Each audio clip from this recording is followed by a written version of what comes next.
sol comenzaba a elevarse sobre los campos verdes de las Midlands, envolviendo la tierra con una cálida luz de primavera que parecía prometer un día común y lleno de vida en la granja de reptiles de Graham Dingo Dinkelman.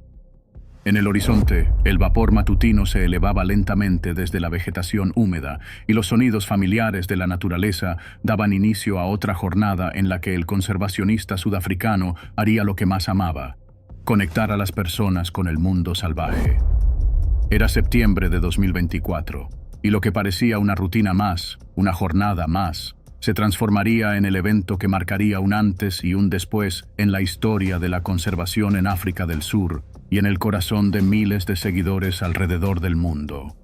Dingo, como le conocían todos, caminaba con paso firme entre los recintos, su gorra inseparable ajustada sobre su cabeza y una sonrisa tranquila pintada en su rostro curtido por el sol. Aunque su porte era relajado, había una energía perceptible en su andar. Sus ojos escaneaban los recintos con precisión entrenada, atentos a cada detalle, cada movimiento. Estaba preparando una grabación educativa que subiría a su canal de YouTube, una demostración en vivo con una de las joyas de su colección, una mamba verde oriental, una serpiente que había manipulado docenas de veces. Un animal que conocía, que había alimentado, que había mostrado con orgullo al público como ejemplo de la elegancia letal de la naturaleza. Lo que nadie podía saber, ni siquiera él mismo, era que ese día, un pequeño giro del destino convertiría al conservacionista más experimentado del país en una víctima de la misma criatura que tanto admiraba. A metros de él, su esposa Kirsty y sus 3 hijos, Taylor, Maddie y Rex, observaban desde la sombra de un cobertizo. Estaban acostumbrados a verlo desenvolverse con reptiles como si fueran viejos amigos: pitones, cobras, víboras bufadoras y, por supuesto, mambas. Lo habían visto más veces de las que podían contar extender su mano hacia el cuello de una serpiente de casi 3 metros, con un gesto sereno, como si simplemente levantara una cuerda del suelo. Lo que ocurrió en los minutos siguientes no fue un error evidente, ni un acto temerario. Fue una de esas instancias en las que la línea entre control y caos se desvanece. Nadie gritó. No hubo dramatismo. Fue un instante de silencio roto por una exhalación aguda, seguida por una expresión que sus hijos nunca olvidarían. Los ojos de su padre, dilatados, conscientes, llenos de una comprensión inmediata de que esta vez algo era distinto. Había sido mordido antes. Sabía reconocer los síntomas. Pero también sabía que esa mordedura, en ese preciso lugar, con esa intensidad, era otra cosa. Apenas pasaron segundos antes de que sintiera el ardor punzante que subía por su brazo. Lo que era inicialmente un dolor localizado empezó a replicarse en oleadas. La presión en su pecho aumentó. Su garganta comenzó a cerrarse. No era solo el veneno actuando, era su cuerpo reaccionando con furia.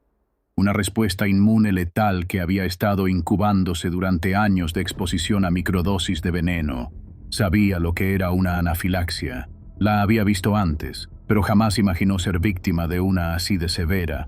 Con la voz apenas audible, pidió ayuda. Su familia corrió a su lado, no como espectadores de uno de sus espectáculos didácticos, sino como testigos impotentes de cómo un gigante de la vida silvestre caía.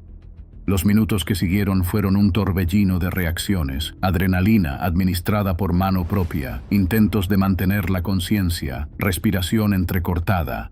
Su esposa lo sostenía mientras su rostro comenzaba a deformarse por la inflamación, sus labios se amorataban y su corazón latía como un tambor desbocado.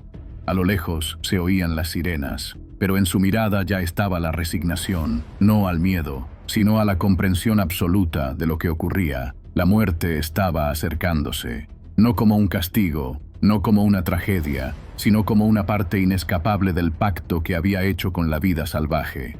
Mucho antes de convertirse en el rostro visible de la conservación sudafricana, Dingo Dinkelman fue solo un niño curioso con los pies descalzos y las manos siempre sucias.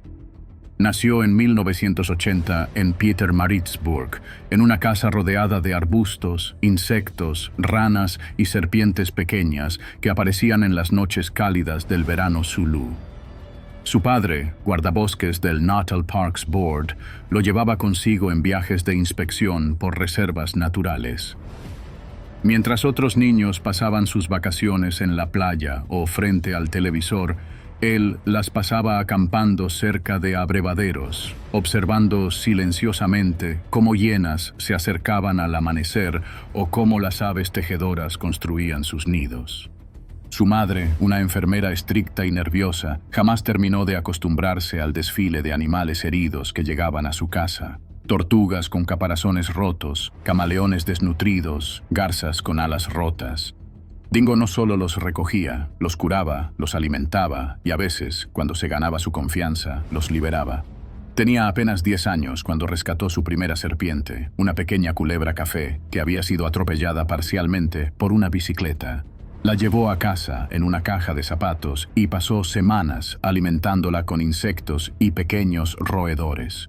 Desde ese momento, las serpientes dejaron de ser para él criaturas temidas y se convirtieron en compañeros silenciosos de una vida dedicada a la comprensión.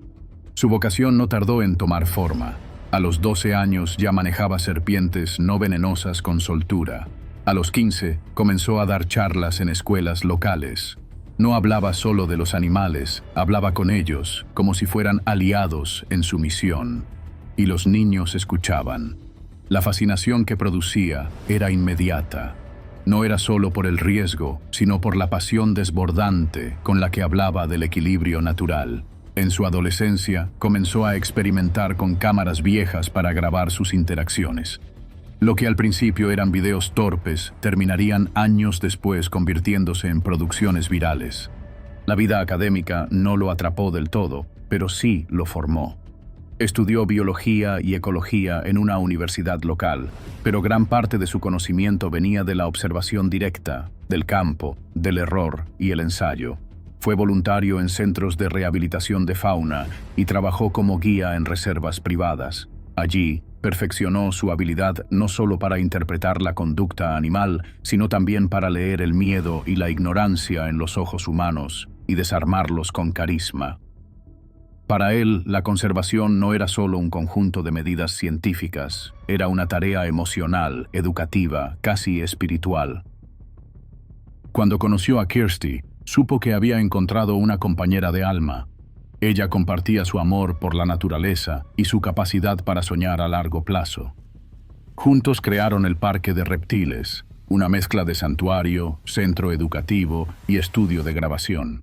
Allí nacieron sus 3 hijos y allí se criaron rodeados de animales, aprendiendo a amar y respetar incluso a los más peligrosos.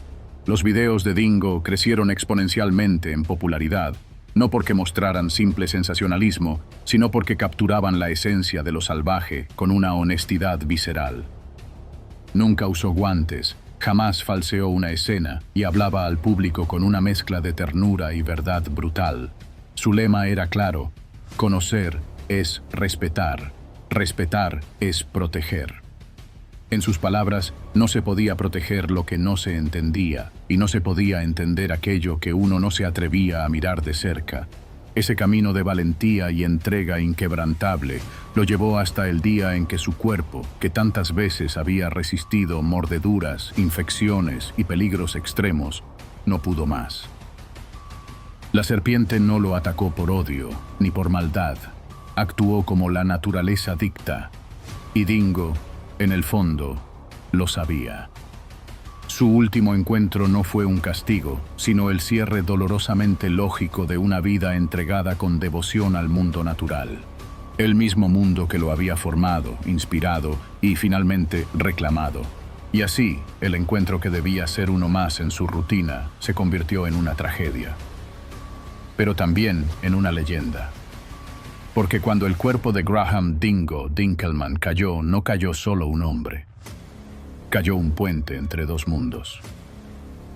Un hombre que enseñó a no temer lo que no se entiende. Un hombre que, incluso en la muerte, continúa educando con su historia. Durante los primeros años de su vida adulta, Dingo Dinkelman se encontraba en una encrucijada que muchas personas con pasiones inusuales enfrentan.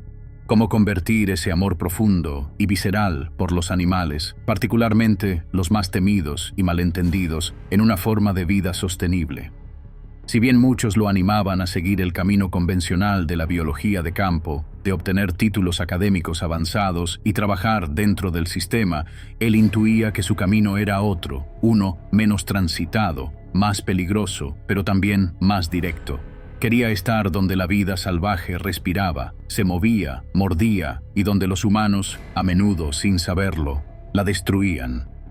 Fue durante esta etapa que Dingo comenzó a trabajar en reservas privadas de vida silvestre, primero como asistente de campo, luego como guía y con el tiempo como uno de los intérpretes de fauna más carismáticos del país.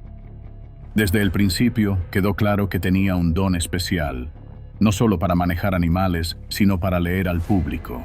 Era capaz de convertir el miedo paralizante de un turista urbano frente a una serpiente en un momento de asombro y respeto. Su voz, siempre vibrante, modulaba con precisión entre el entusiasmo y la gravedad. Cada demostración no era solo educativa, era una actuación conmovedora en la que Dingo no buscaba ser el protagonista, sino el canal entre el espectador y el mundo salvaje. En paralelo, comenzó a grabar videos. No contaba con equipo profesional, ni guiones, ni apoyo técnico. Solo tenía una cámara básica, un trípode inestable y una pasión que lo empujaba a hablar frente al lente, como si hablara directamente con alguien que necesitaba cambiar su perspectiva. Los primeros videos fueron crudos, planos inestables, iluminación pobre, audio con viento. Pero había algo imposible de ignorar. No era el contenido técnico lo que atrapaba, era la energía pura, sin filtros, que transmitía. Hablaba desde la experiencia, desde el barro, desde la picadura fresca, y eso generaba una conexión real. La audiencia, aunque pequeña al principio, comenzó a crecer. Personas de todos los rincones del mundo, desde Johannesburgo hasta Yakarta, desde São Paulo hasta Melbourne, dejaban comentarios agradeciendo su autenticidad, confesando que antes no podían ni ver una foto de una serpiente sin sentir pánico, y ahora, gracias a él, sentían curiosidad. A medida que su presencia en línea crecía, también lo hacía su determinación por crear algo más grande. Un lugar físico donde pudiera no solo mostrar animales, sino construir un santuario de educación, conservación y convivencia. Así nació el sueño de la granja de Dingo. Un espacio que no sería ni un zoológico tradicional ni una reserva natural cerrada, sino un híbrido educativo, accesible y transparente. Junto a su esposa Kirsty, quien además de ser su compañera emocional era también su socia logística, comenzó a adquirir terrenos, diseñar recintos, solicitar permisos y reunir un equipo de trabajo apasionado. Vendieron todo lo que no era esencial. Durante meses vivieron con lo justo.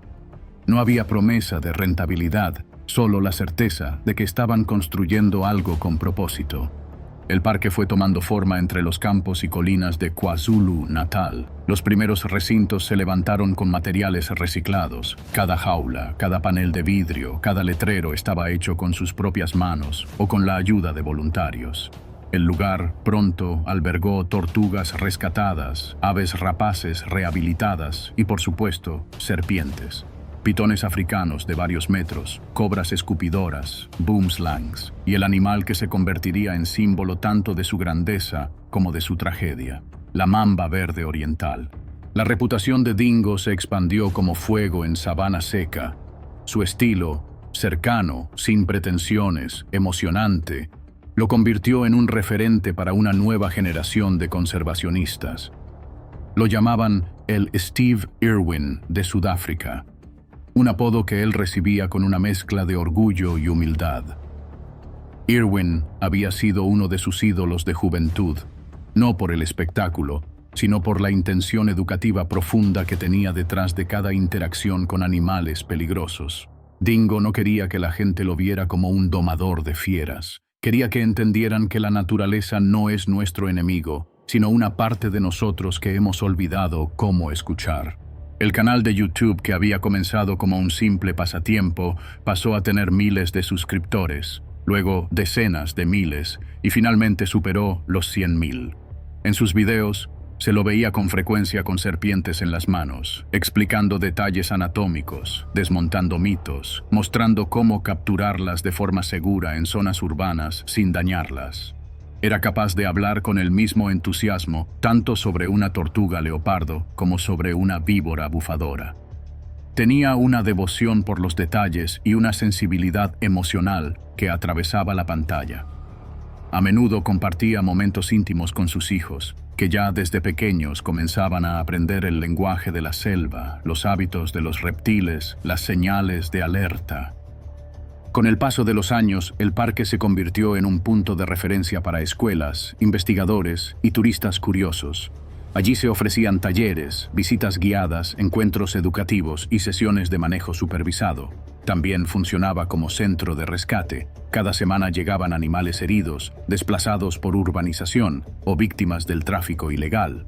Dingo no solo enseñaba, también intervenía activamente en la protección de especies vulnerables. Participaba en liberaciones supervisadas, colaboraba con autoridades ambientales y desarrolló programas de reintroducción para algunas especies que estaban desapareciendo de su hábitat natural. En medio de todo este crecimiento, nunca perdió su estilo cercano. A pesar de su fama creciente, respondía mensajes personalmente, grababa videos cortos para seguidores jóvenes e incluso enviaba saludos a enfermos que encontraban consuelo viendo sus aventuras. Su objetivo seguía siendo el mismo: conectar. Conectar a las personas con los animales, sí, pero también con una parte de sí mismas que habían perdido en la comodidad de la vida moderna. Sin embargo, esa conexión también tenía un precio. Durante años, su cuerpo estuvo expuesto repetidamente al veneno de serpientes. En pequeñas dosis, al manipularlas, al estar cerca durante el proceso de alimentación, al limpiar recintos donde podía haber trazas microscópicas del veneno. Esta exposición constante, aunque mínima en cada ocasión, fue sensibilizando su sistema inmunológico.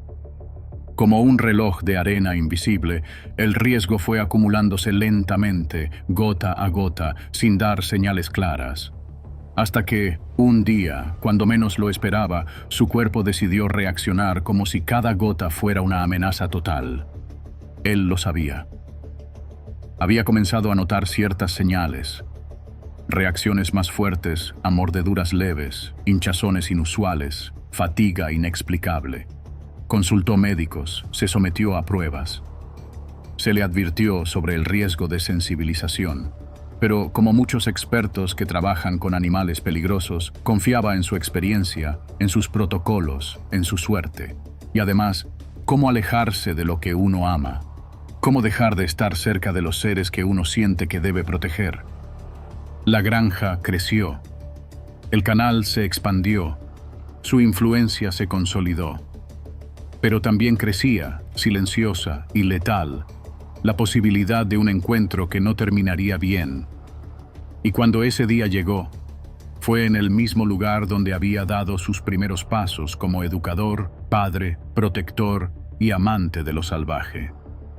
El parque que él había soñado, construido y vivido hasta sus últimos días fue testigo de la culminación de una vida intensa, arriesgada y profundamente generosa. Para Dingo Dinkelman, el mundo no se dividía en humanos y animales, sino en aquellos que entendían su interdependencia y aquellos que no.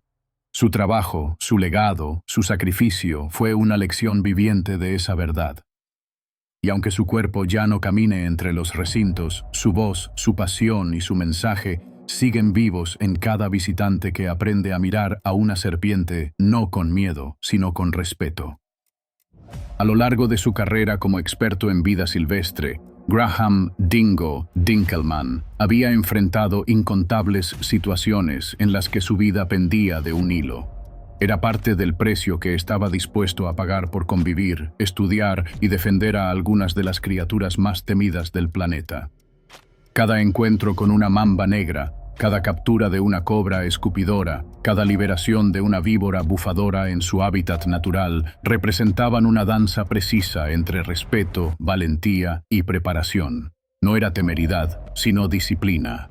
Dingo no se consideraba invencible, pero sí profundamente entrenado. Y por años, esa combinación de conocimiento técnico, agilidad física y conexión intuitiva con los animales lo había mantenido a salvo de lo peor, hasta que su propio cuerpo se convirtió en el enemigo invisible. Desde el comienzo de su carrera, Dingo había recibido varias mordeduras de serpientes. Algunas eran de especies no venenosas, que producían poco más que heridas punzantes superficiales. Otras, sin embargo, involucraron especies peligrosas, y aunque en esas ocasiones logró recibir atención médica a tiempo y sobrevivir, cada encuentro dejaba una marca, no solo en su piel, sino en su sistema inmunológico. Con el tiempo, comenzaron a aparecer señales sutiles. Tras una mordedura menor de una cobra forestal, notó una hinchazón inusualmente rápida. Una picazón agresiva le recorrió el cuerpo después de manipular el veneno seco de una mamba. Se desmayó una vez después de una captura, atribuyéndolo al calor. Sin embargo, esas advertencias no parecían lo suficientemente claras, y Dingo, acostumbrado a trabajar a pesar del dolor o el agotamiento, no las vio como amenazas sistémicas. Hasta ese momento, la línea entre el profesional precavido y el apasionado que minimiza riesgos permanecía borrosa. Fue en una revisión médica rutinaria, realizada por recomendación de un colega, cuando los análisis revelaron una posibilidad alarmante. Dingo estaba desarrollando una hipersensibilidad al veneno de ciertas serpientes, en particular de las elápidas africanas. Su sistema inmunológico, por exposición repetida durante años, estaba comenzando a reaccionar de manera exagerada ante componentes que antes toleraba. Esto significaba que una futura mordedura, incluso con una dosis moderada de veneno, podría desencadenar una reacción alérgica violenta, lo que en otros casos sería un proceso lento de intoxicación progresiva. En su cuerpo podría ser un colapso inmediato, un shock anafiláctico. En pocas palabras, su cuerpo estaba aprendiendo a ver el veneno como un enemigo total, y la próxima vez podría matarlo en minutos. Los médicos le aconsejaron reducir sus interacciones directas con serpientes venenosas. Le sugirieron delegar ciertas tareas, usar equipo de protección reforzado y someterse a controles periódicos más estrictos. Pero esa recomendación, aunque lógica desde el punto de vista médico, chocaba con todo lo que Dingo era. Él no era simplemente un administrador de un parque. Él era la cara visible, el alma en el campo, el maestro con las manos metidas en la tierra. ¿Cómo enseñar respeto por las serpientes sin tocarlas? ¿Cómo inspirar a una generación a superar sus miedos si él mismo empezaba a evitar el contacto? Durante un tiempo, hizo ajustes. Incorporó más equipo de seguridad en algunos procedimientos, acortó la duración de ciertos encuentros y comenzó a entrenar a su equipo para asumir más responsabilidades. Sin embargo, seguía involucrándose directamente cuando se trataba de los ejemplares más simbólicos o cuando el impacto educativo lo justificaba. Entre ellos se encontraba una serpiente en particular que se había convertido en una de las estrellas más peligrosas y respetadas de su colección, la mamba verde oriental. Pocas especies despertaban en Dingo una mezcla tan intensa de fascinación, respeto y temor como esta criatura. La mamba verde oriental, o Dendroaspis angusticeps, era un animal que contradecía las expectativas superficiales. Su cuerpo delgado, esbelto, con un tono verde lima brillante que parecía casi fosforescente bajo el sol africano, podía parecer inofensivo para quien no supiera lo que tenía delante. Pero detrás de esa elegancia y de esa belleza exótica se escondía uno de los sistemas de ataque más letales de todo el reino animal. Dingo conocía cada detalle técnico de la mamba verde. Podía recitar de memoria la composición de su veneno, un cóctel de potentes neurotoxinas que, una vez introducidas en el cuerpo, comenzaban a interferir con los impulsos nerviosos que controlan los músculos, incluida la función respiratoria. A diferencia de las cobras, cuyo veneno suele tener también efectos citotóxicos que destruyen tejidos, la mamba verde mata con silencio. No produce un dolor inmediato ni una herida sangrante evidente. Su letalidad se manifiesta cuando el pecho ya no puede expandirse y el oxígeno deja de llegar al cerebro. A diferencia de su pariente más famosa, la mamba negra, la mamba verde era más esquiva, menos agresiva, pero eso la hacía aún más peligrosa. Su ataque no venía acompañado de amenazas audibles. No abría la boca ni aplanaba su cuello como advertencia. Se movía con la velocidad de un látigo entre ramas y hojas, invisible, hasta que era demasiado tarde. Dingo solía decir que la mamba verde era el fantasma de la selva, hermosa, rápida, silenciosa y mortal.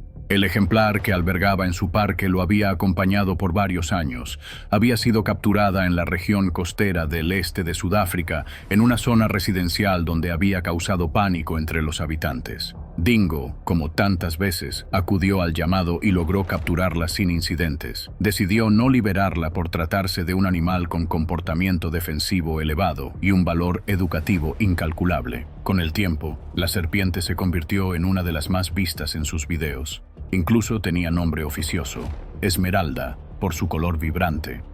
Manipularla era siempre una operación de precisión quirúrgica. Cada vez que lo hacía, el ambiente se transformaba. Su equipo sabía que debía guardar silencio absoluto, y su familia solía mantenerse a distancia. La serpiente, por su parte, parecía reconocerlo.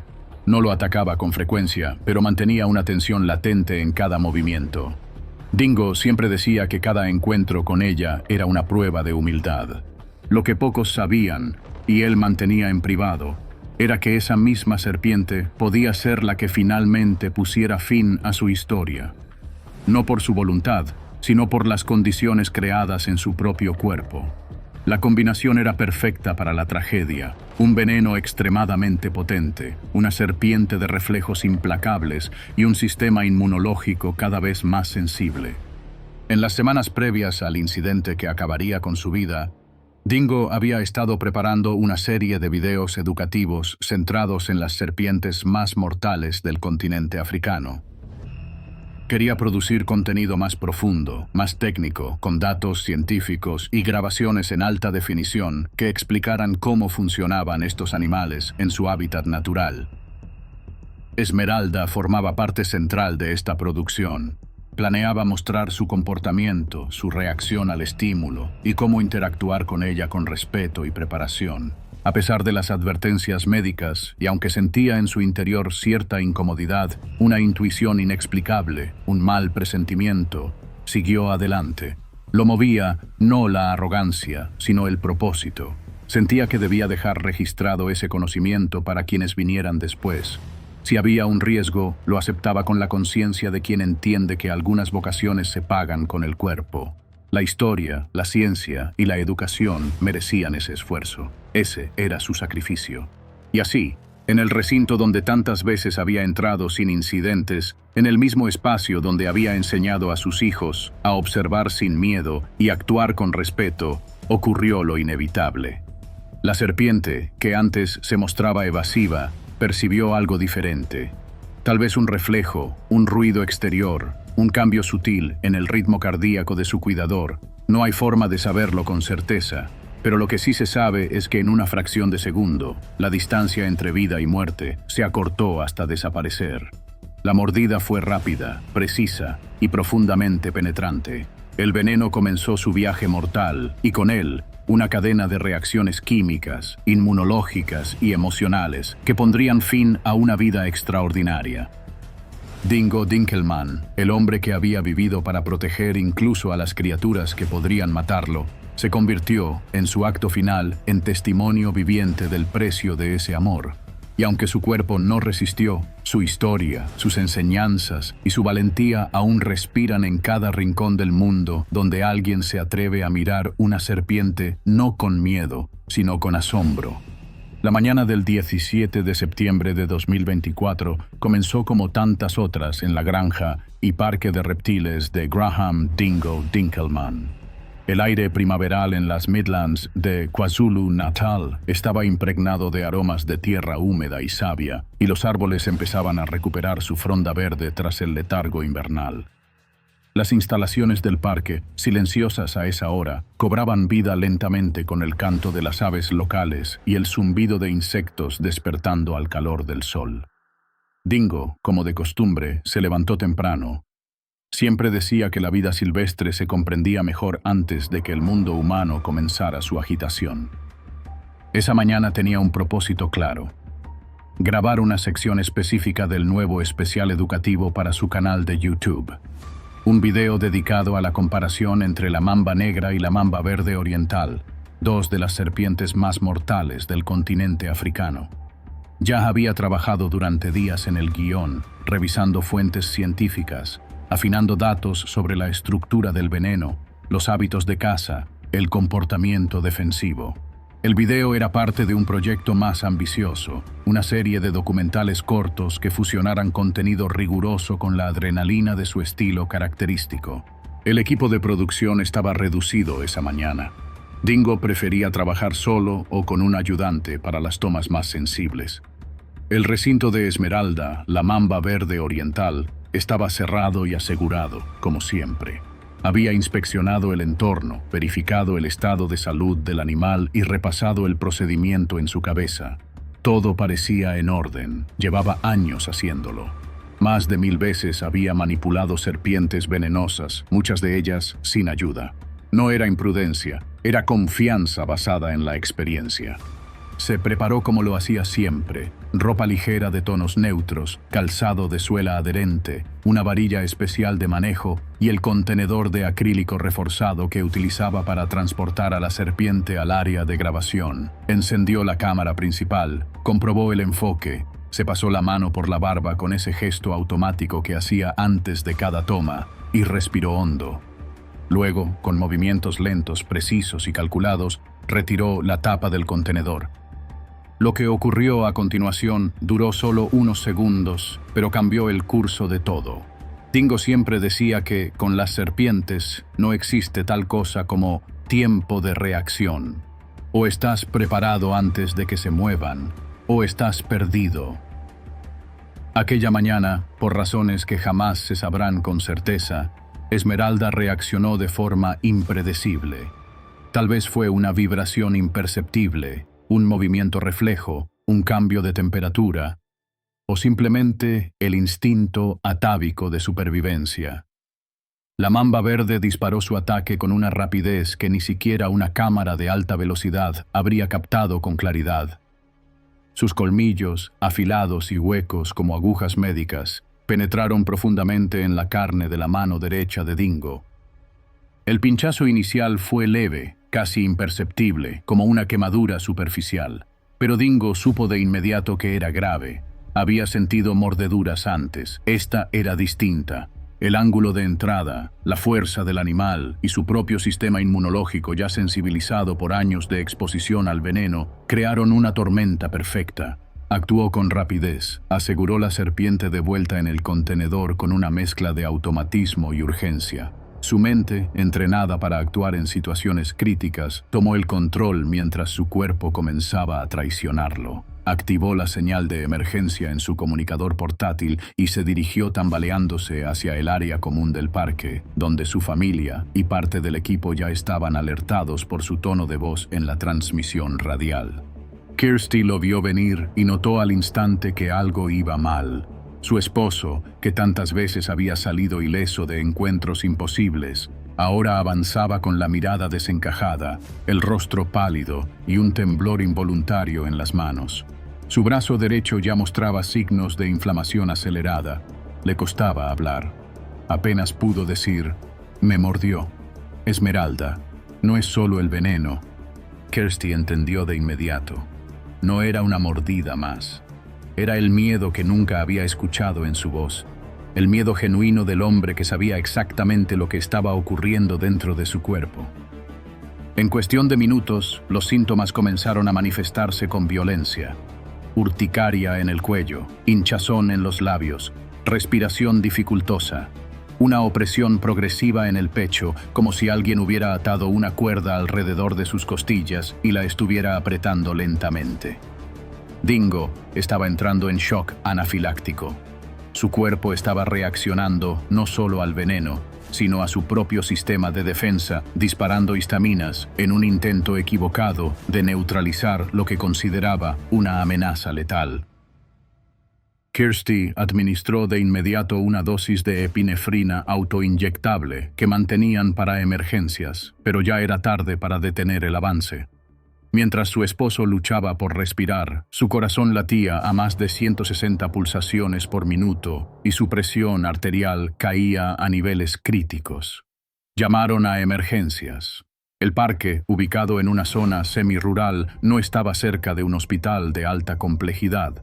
Sabían que cada segundo contaba. Los paramédicos llegaron 18 minutos después. Para entonces, Dingo ya había colapsado una vez, perdiendo brevemente el conocimiento. Lo intubaron en el lugar para asegurar la vía respiratoria. Le colocaron oxígeno a presión y, al no poder conseguir una vía intravenosa convencional debido a la hipotensión severa, recurrieron a la infusión intraósea. Inyectaron medicamentos directamente en el canal medular de su tibia. Una medida de último recurso. Durante el traslado al hospital, su condición se mantuvo crítica. Las neurotoxinas de la mamba ya estaban afectando el sistema nervioso central. Su diafragma, parcialmente paralizado, dificultaba aún más la oxigenación. Cuando llegaron al hospital de Pietermaritzburg, los médicos lo ingresaron directamente en la unidad de cuidados intensivos. El equipo médico sabía que estaban ante un caso extremadamente complejo. La combinación de envenenamiento severo por mamba verde y shock anafiláctico no era común. Se administraron dosis de antisuero específico, corticosteroides, antihistamínicos, antibióticos y sedantes. Sin embargo, los órganos de Dingo comenzaban a fallar uno por uno. El hígado mostraba signos de insuficiencia. Los riñones dejaron de filtrar. El cerebro, privado de oxígeno durante los primeros momentos del shock, comenzaba a hincharse.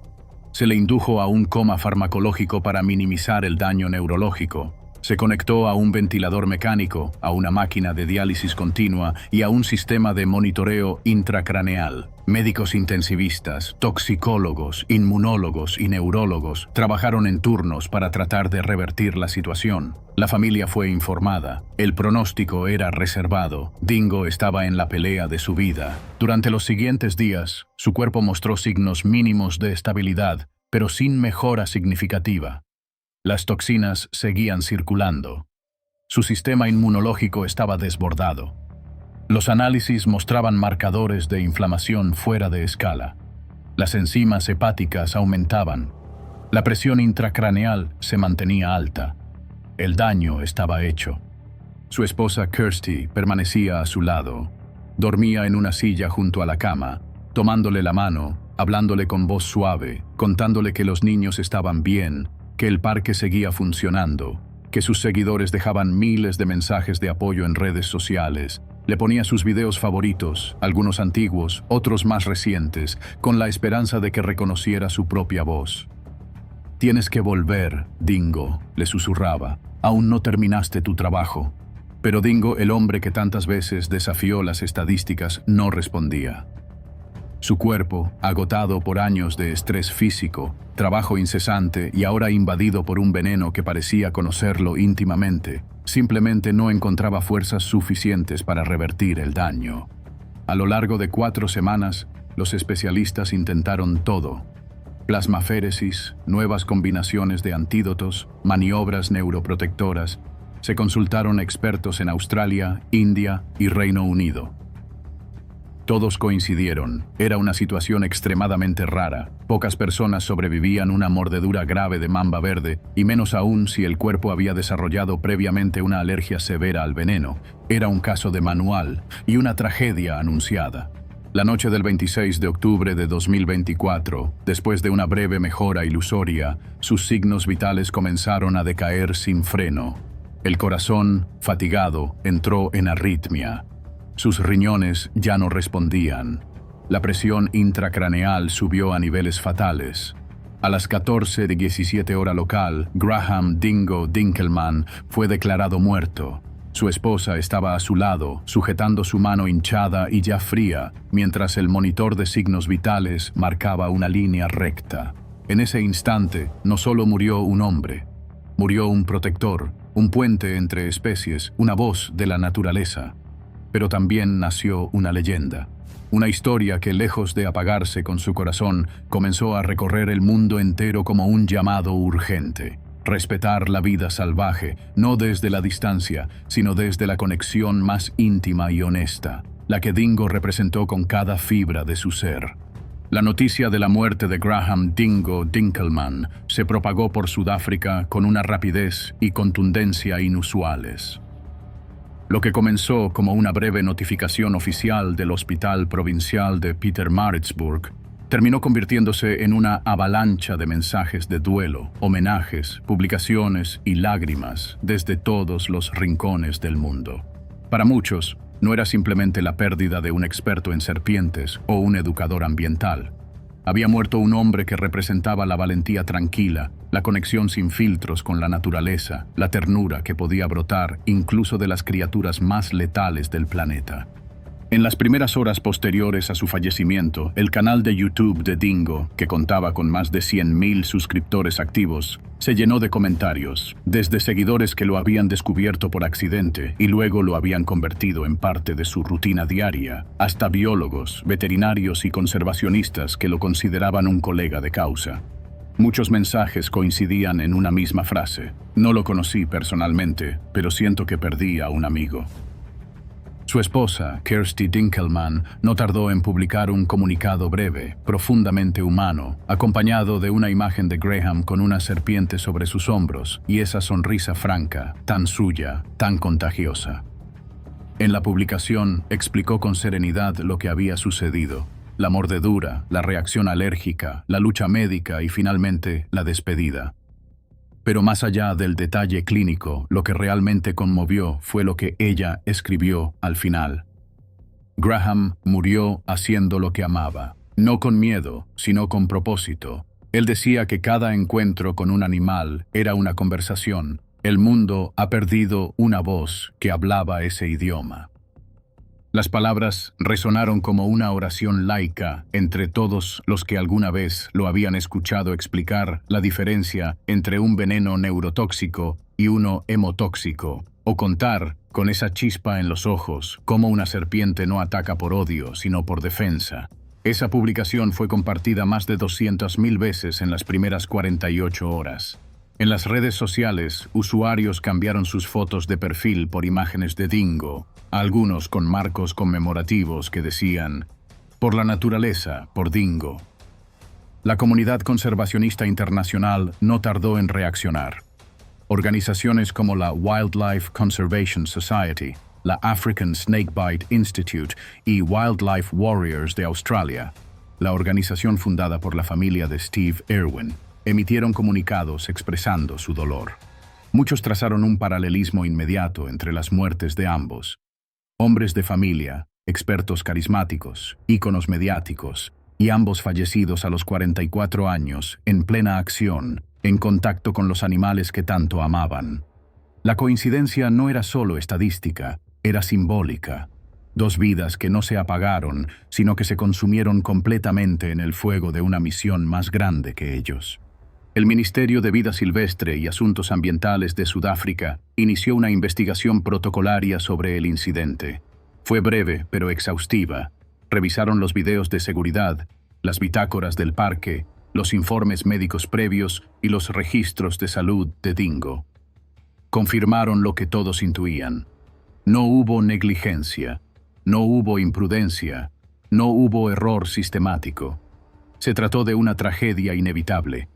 Una suma de factores: exposición prolongada, reacción alérgica extrema, una mordedura perfectamente posicionada que ni el mejor entrenamiento del mundo habría podido evitar. La granja y parque de reptiles, donde ocurrió todo, fue clausurada temporalmente por respeto y para reestructurar las operaciones. Durante ese tiempo, los seguidores comenzaron a dejar flores, notas, juguetes de serpientes y cartas escritas a mano en la entrada. Algunas de las más conmovedoras eran de niños, muchos de ellos con dibujos de Dingo sosteniendo serpientes sonrientes y mensajes como: «Gracias por enseñarme a no tener miedo». Ese fue el verdadero impacto de su legado. No solo había cambiado percepciones, sino también corazones. Cuando el parque volvió a abrir semanas después, lo hizo con un nuevo propósito. Kirsty, aún sumida en el duelo, asumió el liderazgo junto con el equipo de confianza que había trabajado años junto a Dingo. Los videos del canal comenzaron a mostrar una nueva cara, la de una viuda decidida a honrar el legado de su esposo, no con lágrimas, sino con acción. Kirsty aparecía explicando, con voz templada pero firme, las conductas de los animales, las medidas de seguridad, la importancia de la conservación activa. A su lado, Taylor, Maddie y Rex empezaron a participar también. Los tres, con edades diferentes pero una misma claridad en la mirada, hablaban de su padre con naturalidad.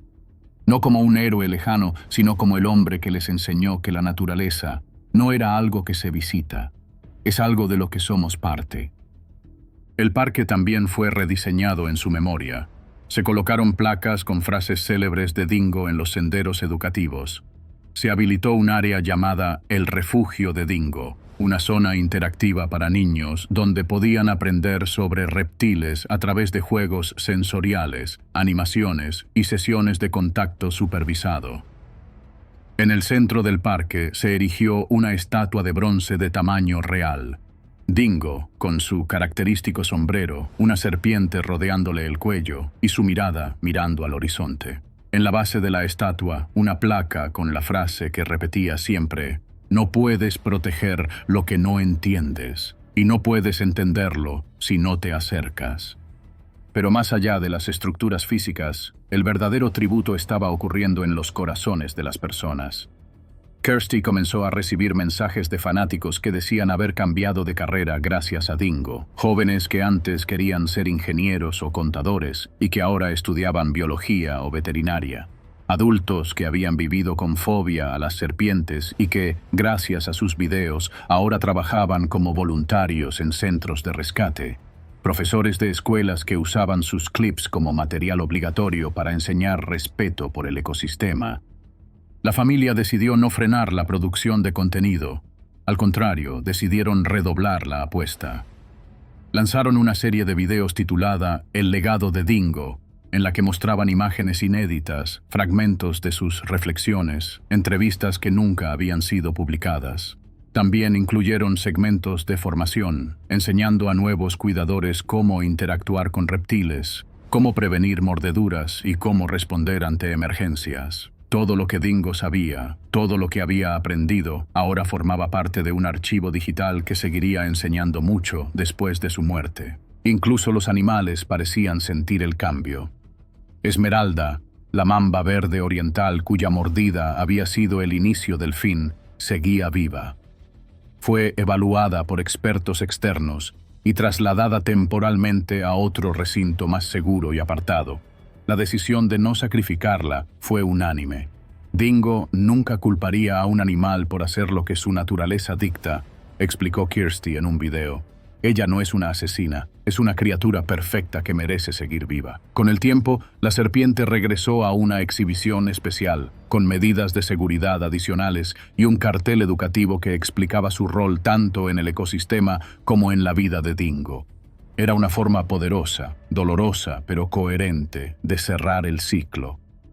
Poco después, diversas organizaciones internacionales comenzaron a contactar a la familia. Querían colaborar, difundir, traducir los materiales de Dingo a otros idiomas. Una ONG canadiense ofreció financiar una serie de documentales basados en sus enseñanzas. Una cadena europea propuso un especial de 1 hora dedicado a su vida. La Fundación Steve Irwin en Australia envió una carta escrita a mano por Terry Irwin y sus hijos, expresando su admiración y ofreciendo su apoyo. Pero quizá lo más impactante fue el evento conmemorativo que se llevó a cabo 2 meses después de su muerte, en diciembre de 2024. Más de 700 personas se reunieron en el parque, bajo un cielo despejado, para rendir homenaje a un hombre que había tocado tantas vidas. Había científicos, documentalistas, familias completas, autoridades gubernamentales y niños con camisetas que decían Team Dingo. Hubo discursos, canciones y una caminata simbólica por el parque guiada por sus hijos. Al final, se inauguró el Centro de Conservación de Reptiles Graham Dingo Dinkelman, dedicado a la investigación, cría y reintroducción de reptiles amenazados en la región. Era el sueño que Dingo jamás había tenido tiempo de concretar. Ahora, viviría con su nombre. No todos los hombres dejan un legado. Algunos pasan, otros transforman. Graham Dinkelman transformó miedo en respeto, rechazo en admiración y desconocimiento en curiosidad. Su historia, tejida con veneno, valentía y amor por la vida salvaje, continúa creciendo, porque su voz, ahora multiplicada en miles de otras, sigue susurrando. Conocer es respetar, y respetar es proteger. Tras la muerte de Graham Dingo Dinkelman, se abrió una conversación seria en el mundo de la conservación que no solo giró en torno a su legado, sino también al tipo de riesgo que, durante mucho tiempo, se había normalizado entre los expertos que trabajaban con animales venenosos. Hasta entonces, se asumía que con el conocimiento adecuado, entrenamiento riguroso y precauciones estandarizadas, el peligro podía mantenerse bajo control. Pero el caso de Dingo desafió esa lógica de manera brutal, dejando al descubierto una dimensión hasta entonces poco considerada: el impacto inmunológico acumulativo de años de exposición a toxinas. Los médicos que participaron en su tratamiento publicaron un informe clínico en una revista sudafricana de toxicología y medicina de emergencias. En él, detallaban cómo, a lo largo del tiempo, el cuerpo de Dinkelman había desarrollado una sensibilización progresiva al veneno de serpiente, en especial al de especies del género Dendroaspis, como la mamba verde oriental. Aunque no existe una cantidad de exposición definida que desencadene este tipo de respuesta, su historia mostraba un patrón claro: múltiples interacciones, pequeños contactos con trazas de veneno en superficies, microaerosoles liberados durante las sesiones de extracción para fines educativos y mordeduras previas no fatales. La respuesta de su sistema inmunológico fue comparable a la de una alergia extrema, similar a la que algunas personas desarrollan al maní, al látex o al veneno de abeja. Pero en su caso, el problema no era la intensidad del veneno en sí, que ya de por sí era mortal, sino la hipersensibilidad adquirida, que amplificó la reacción del cuerpo hasta niveles catastróficos. Su sistema inmunitario, en lugar de combatir de manera dosificada, desencadenó una tormenta química que terminó por colapsar los órganos vitales. La publicación del informe tuvo repercusiones inmediatas. Varias organizaciones conservacionistas y centros de manejo de reptiles comenzaron a revisar sus protocolos sanitarios y operativos. El Instituto Sudafricano de Herpetología recomendó incluir pruebas inmunológicas periódicas para los cuidadores y expertos que trabajaran frecuentemente con especies venenosas.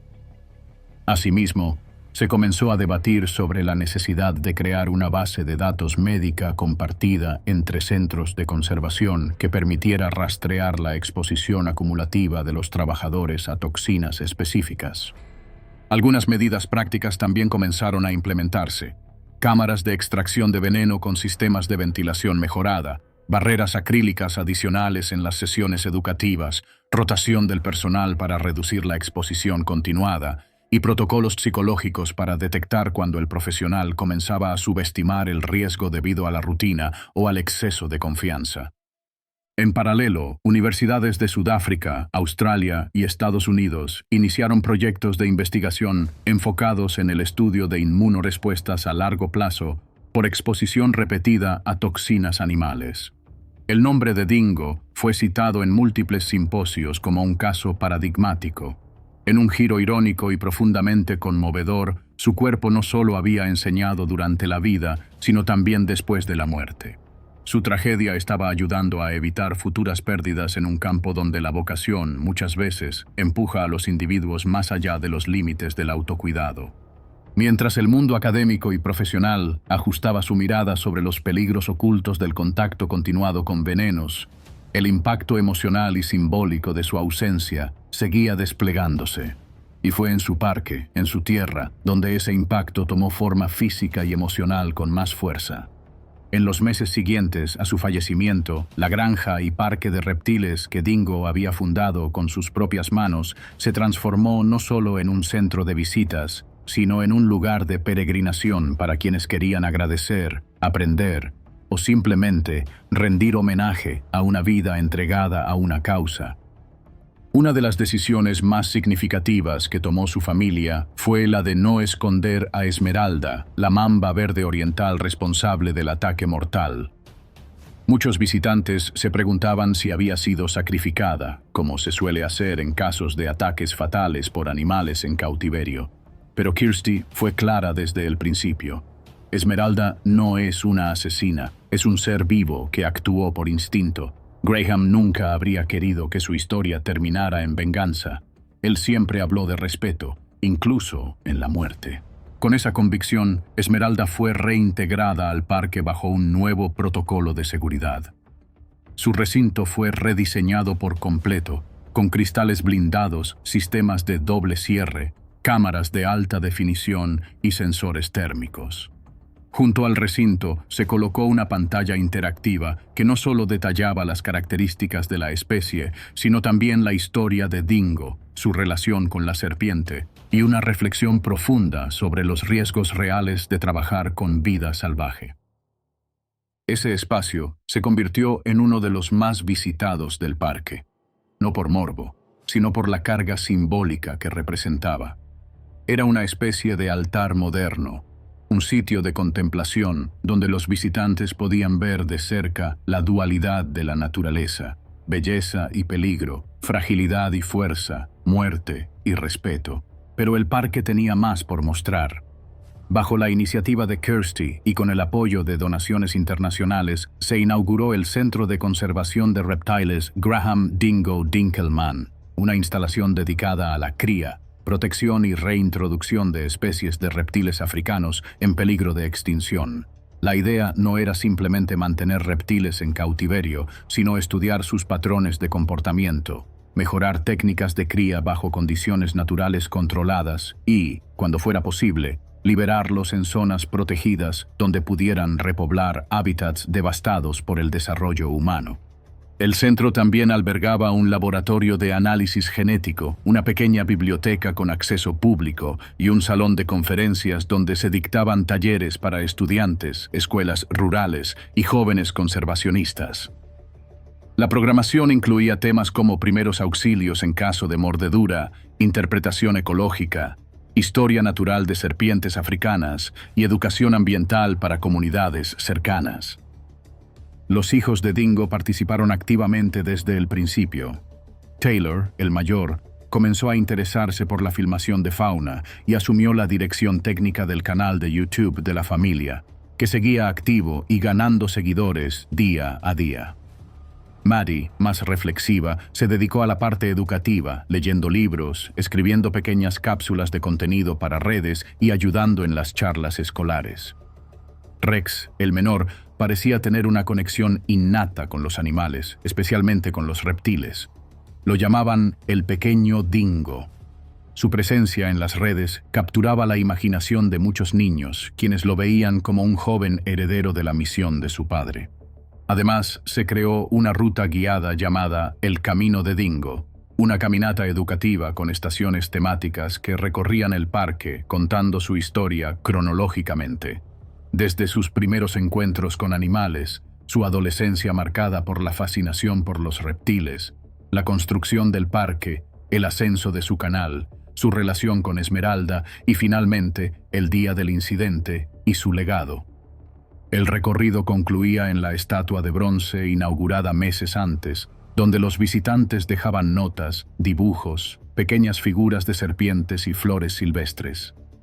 Los fines de semana se proyectaban en un auditorio al aire libre videos de su archivo. Las noches se llenaban de silencio atento mientras los asistentes, sentados en el pasto o en bancos de madera, miraban a Dingo moverse con elegancia entre las serpientes, hablar con naturalidad sobre su comportamiento o soltar frases como «No es necesario amar a las serpientes para respetarlas, pero si las respetas, quizás termines amándolas». El parque dejó de ser un simple espacio educativo. Se convirtió en una experiencia emocional, casi espiritual. La gente no salía solo con datos sobre la mamba verde o la pitón africana, sino con una profunda comprensión del precio de una vida dedicada al entendimiento de lo salvaje. A medida que el primer aniversario de su muerte se acercaba, surgieron propuestas para extender su legado aún más allá. Se habló de convertir su historia en un documental internacional, en una serie animada para niños sobre reptiles africanos e incluso en un libro ilustrado que recopilara sus frases más emblemáticas, acompañadas de imágenes tomadas por él y su familia. Pero quizás el legado más poderoso de Dingo fue el más silencioso.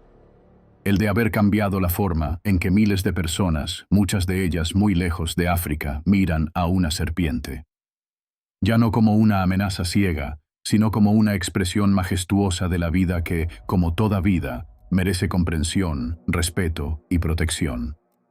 Y así, en cada mirada que se detiene un momento más antes de aplastar una serpiente, en cada niño que pregunta con curiosidad en lugar de gritar con miedo, en cada adulto que decide aprender en vez de juzgar, vive una chispa del fuego que Dingo encendió. Una llama que no se apaga, porque el conocimiento que nace del amor nunca muere, solo se transforma y sigue hablando, con la voz de quienes se atreven a escuchar. Con el paso de los meses y la transformación del dolor inicial en una determinación silenciosa, comenzó a manifestarse la verdadera medida del legado de Graham Dingo Dinkelman.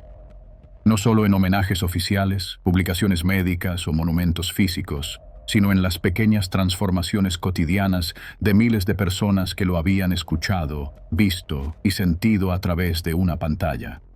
Su mensaje, basado en una mezcla poderosa de ciencia, pasión y humanidad, se había impregnado profundamente en el tejido de muchas comunidades que jamás habían pisado Sudáfrica, ni mucho menos visto una serpiente en persona.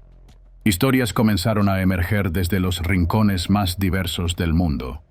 En una escuela rural de Colombia, un maestro de biología decidió utilizar los videos de Dingo como recurso didáctico permanente. Cada semana, proyectaba un episodio diferente y luego discutía con sus alumnos el comportamiento animal, la importancia de los ecosistemas y el papel del miedo en la relación humano-naturaleza.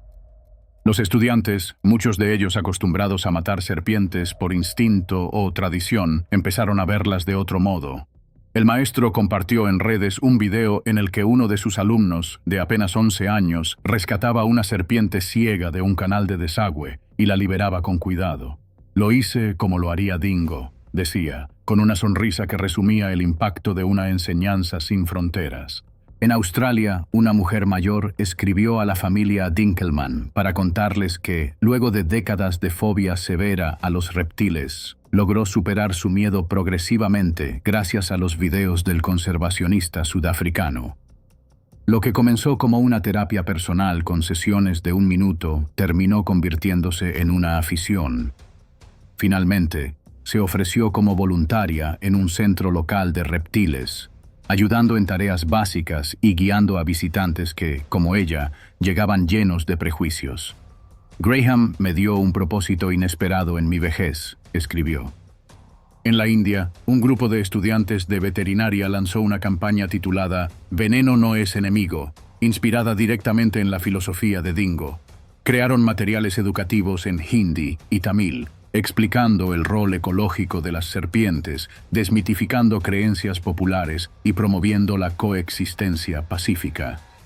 Muchos de los carteles que usaban llevaban ilustraciones del rostro sonriente de Dingo, con la frase que ya se había convertido en un mantra global: conocer es respetar, respetar es proteger. En redes sociales comenzaron a aparecer ilustraciones, animaciones, camisetas, canciones y hasta cuentos infantiles inspirados en su vida. Un grupo de artistas brasileños produjo una serie animada llamada Dingo e a Floresta, en la que un personaje inspirado en él guiaba a un grupo de niños por selvas imaginarias donde resolvían conflictos entre especies, aprendían a entender señales naturales y desactivaban temores infundados. La serie fue traducida a 3 idiomas y distribuida gratuitamente por plataformas educativas. El efecto multiplicador de su trabajo no tenía límites. Era como si su energía, esa misma que irradiaba cuando sostenía una serpiente con la delicadeza de quien sostiene una historia sagrada, hubiera quedado atrapada en cada video, cada charla, cada sonrisa sincera frente a la cámara. Incluso personas que nunca antes se habían interesado por la vida silvestre comenzaban a escribir, crear, actuar, educar y transformar, movidas por una fuerza que no necesitaba contacto directo, solo inspiración. Pero no todo el impacto fue emocional o simbólico. Hubo también una dimensión concreta, institucional, que emergió con fuerza a medida que más personas se sumaban al movimiento que Dingo había iniciado casi sin proponérselo. En Sudáfrica, se creó una coalición nacional de conservación comunitaria que integraba escuelas, ONGs, centros de rescate y autoridades ambientales. Su principal objetivo era llevar la educación sobre fauna salvaje a las zonas más remotas del país, especialmente a aquellas donde la convivencia con animales peligrosos era cotidiana, pero estaba marcada por la ignorancia, el miedo o la violencia reactiva. Kirsty, sus hijos y el equipo del parque formaron parte activa de esa coalición, aportando materiales, testimonios, recursos audiovisuales y facilitadores capacitados. El canal de YouTube, lejos de apagarse tras la muerte de Dingo, se volvió más fuerte. Alcanzó cifras récord de visualizaciones y nuevos suscriptores. Las publicaciones semanales incluían cápsulas informativas, transmisiones en vivo desde el parque, actualizaciones sobre los proyectos de conservación y fragmentos inéditos de entrevistas pasadas con Graham que no habían sido publicadas antes. Taylor, ya adolescente, asumió la edición de los videos con una sensibilidad sorprendente. Aprendió a modular el tono, a capturar silencios significativos, a honrar la memoria de su padre sin imitarlo, sino aportando su propia mirada. Maddie, por su parte, lideraba una sección llamada Curiosidades Salvajes, donde explicaba con sencillez temas complejos relacionados con biología, evolución y comportamiento animal. Rex, aún pequeño, aparecía en segmentos más lúdicos, mostrando cómo alimentar tortugas o recolectar huevos de camaleón, siempre con esa mezcla de ternura y asombro que tanto caracterizaba a su padre. La familia, unida no solo por el duelo, sino por la misión, se volvió un símbolo de resiliencia para muchos. En entrevistas, Kirsty hablaba de Graham no como un mártir, sino como un mensajero. Él no vivía pensando en la muerte. Vivía pensando en el mañana de las serpientes, de los niños, del planeta. Nosotros, desde aquí, seguimos construyendo ese mañana. Ese mañana comenzó a tomar forma institucional también en otras latitudes. Organizaciones internacionales crearon un fondo de becas para jóvenes conservacionistas llamado Beca Dingo, destinado a apoyar proyectos educativos enfocados en especies temidas o malinterpretadas. Se priorizaban iniciativas que integraran medios digitales, trabajo comunitario y conservación activa. En el primer año se presentaron más de 300 proyectos desde 27 países. El ganador fue un joven de Uganda que desarrolló una app para ayudar a las comunidades rurales a identificar serpientes y saber cómo actuar en caso de encuentros. Su inspiración, dijo, había sido un video de Dingo sobre cómo atrapar una serpiente sin matarla. A nivel legislativo, varios departamentos de medio ambiente en África Austral comenzaron a considerar cambios en sus políticas de conservación urbana. El caso de Dingo y el modo en que había logrado educar sin imposición, sino con empatía, se usaba como modelo para programas de sensibilización en zonas urbanas y rurales. Por primera vez en muchas regiones se promovió el concepto de conservación emocional. No solo entender los datos, sino también transformar la actitud, la relación visceral entre humanos y animales. Y así, el legado de Dingo se volvió una corriente profunda, lenta, pero imparable. No era solo un nombre grabado en una estatua, ni una biografía para recordar. Era una transformación cultural, un cambio de paradigma. Un hombre que había empezado recogiendo serpientes en su jardín y que terminó reconfigurando el modo en que el mundo entero se relaciona con lo que teme. Quizás lo más conmovedor fue que, incluso después de haber dado su vida por aquello que amaba, Graham Dinkelman no había desaparecido. Vivía en los susurros del viento entre los árboles del parque, en el reflejo de los ojos de un niño que por primera vez veía una serpiente sin gritar, en el eco de su voz repitiendo desde algún video olvidado: «Todo lo que vive merece una oportunidad de ser comprendido». En su muerte, como en su vida, Dingo no dejó espacio para la indiferencia. Nos enseñó que no hay criaturas peligrosas, solo criaturas malentendidas. que la conexión entre humanos y naturaleza no es un ideal romántico, sino una necesidad urgente, que el verdadero coraje no está en vencer al animal, sino en acercarse a él con respeto, y que incluso cuando el cuerpo se apaga, el espíritu puede seguir enseñando, guiando, inspirando, porque cuando un hombre entrega su vida a una causa con toda su alma, esa causa lo transforma en algo eterno. Y Graham Dingo Dinkelman ya no era solo un hombre, era una voz, una mirada, una llama que sigue ardiendo en quienes se atreven a mirar al mundo natural, no desde el miedo, sino desde el amor.